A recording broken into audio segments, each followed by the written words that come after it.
ТВ. Салем балалар, мен Зерекпін. Қазір мен асүйдегі заттарды атап шығамын. Бұл тоңазытқыш,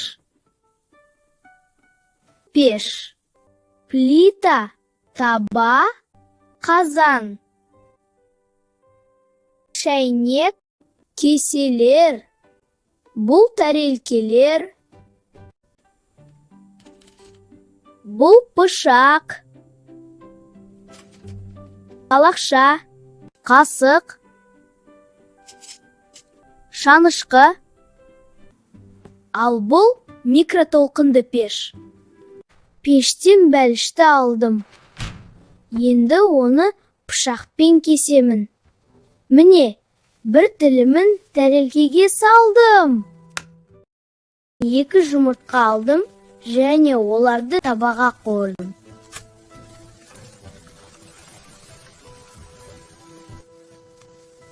Жұмыртқаны тәрелкеге қалақшамен салдым және шанышқыны таптым.